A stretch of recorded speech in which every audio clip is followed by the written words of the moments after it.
welcome back, and happy 4th of July. Wow, how political of you, friend. You know me, ever the politician. Before we start, we have to shamelessly plug ourselves and keep you updated. So, have you checked out our other videos? Yes, you can find them on our YouTube page. Our last video on spiritual fatigue is one of my favorites. Before I get ahead of myself, Melissa, what do we do here at Unfiltered?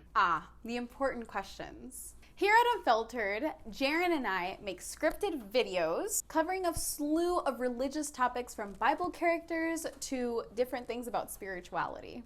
We have a new series and a fun new title. The Moses Mosaic! Honestly, this was one of those things that I cared way too much about, and Jaren didn't have an opinion.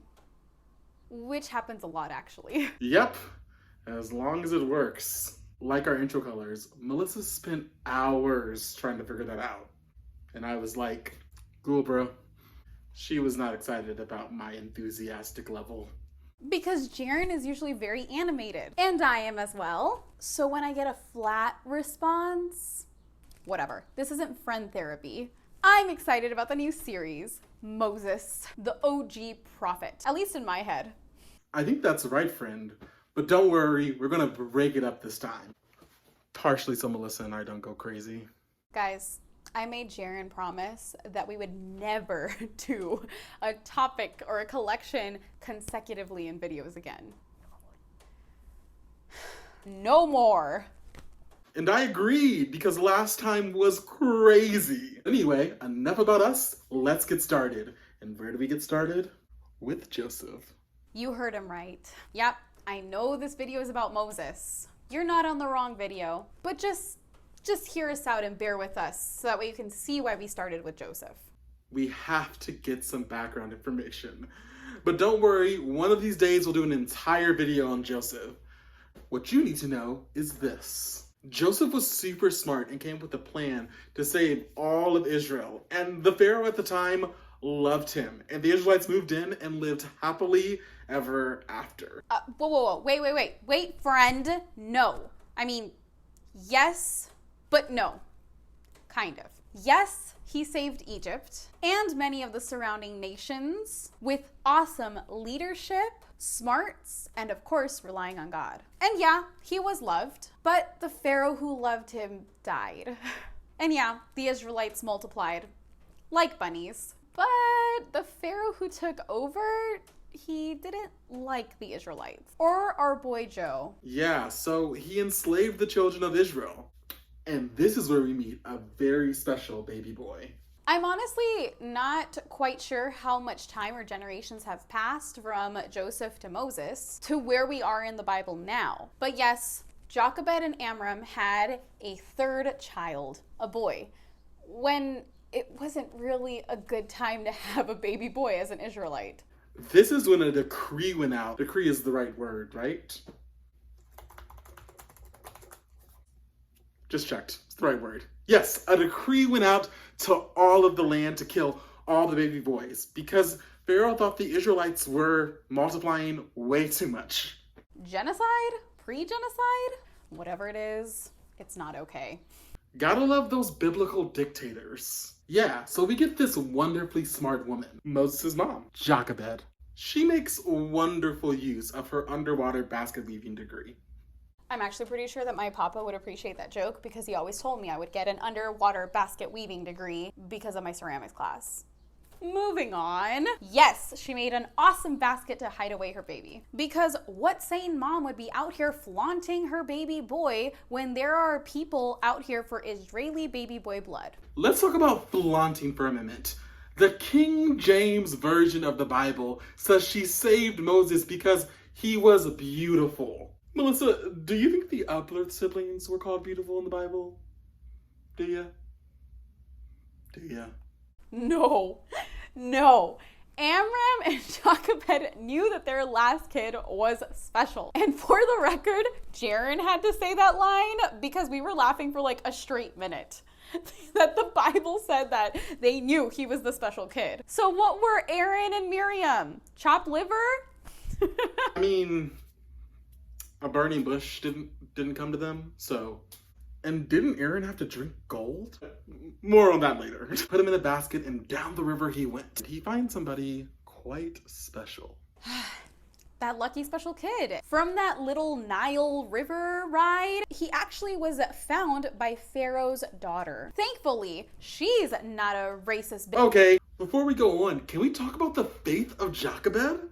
Listen, this woman didn't make the faith chapter, but like, that Nile had a lot more than soldiers looking for Israelite baby boys. Alligators or crocodile, whichever one they have in the Nile. Hippos. Hungry hippos, if you know what I mean. I just believe her relationship with God is what brought us here. I mean, I believe that it gave Moses the foundation that he needed to do what he needed to do in the future. Red Sea and all.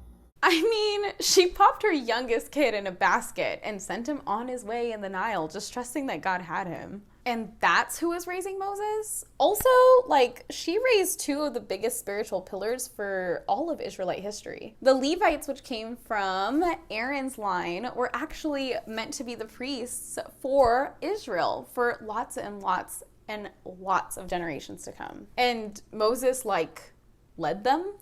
Back to the story. Basically, Moses' mom finds out that he's getting the adoption of his life with Pharaoh's daughter, making him Pharaoh's grandson. Talk about being born into royalty. Could you imagine, like, the Real Housewives of Pharaoh's house? Like the Kardashians. Like, who is this new kid coming into our house? Anyway, so he's in this new home, but there's a catch. The Egyptians really couldn't feed Moses because of whatever reason. So they went out to go seek an Israelite woman to feed Moses. This Israelite woman being super dope. She said, you know, who will be the best to nurse this kid? His mother.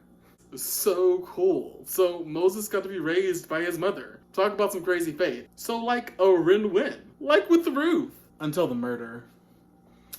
Gotta love murder.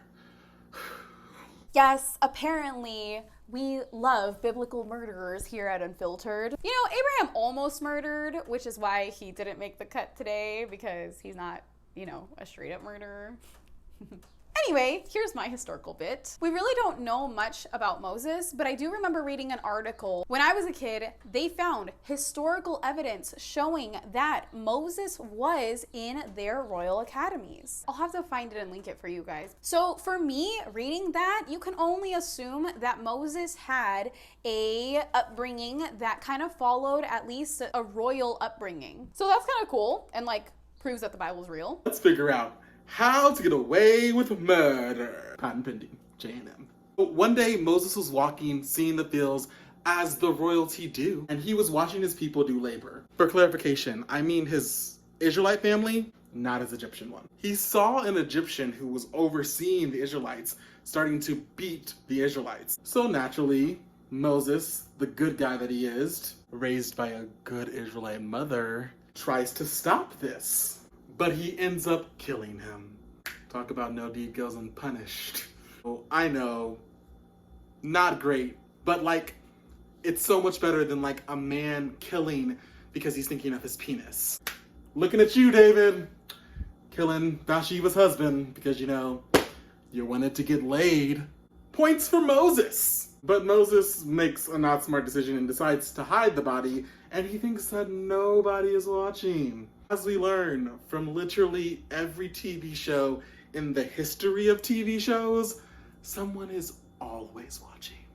I mean, the big guy, yes. But yeah, in this case, someone was watching. And it caught up with Moses. He went out the next day after his murder, and he found two Hebrews that were fighting. He tried to break up the fight, and one of the guys tells him, "Why? Do you think that you're better than us? Who made you king over us? Like, who made you our boss? You're just like one of us. Are you gonna kill me like you killed that Egyptian yesterday?" Busted. So his grandpa, Pharaoh heard about this and he was not happy and tried to have him killed. And you guessed it, he goes on the run. Man, Melissa and I really do have a problem with patterns in stories.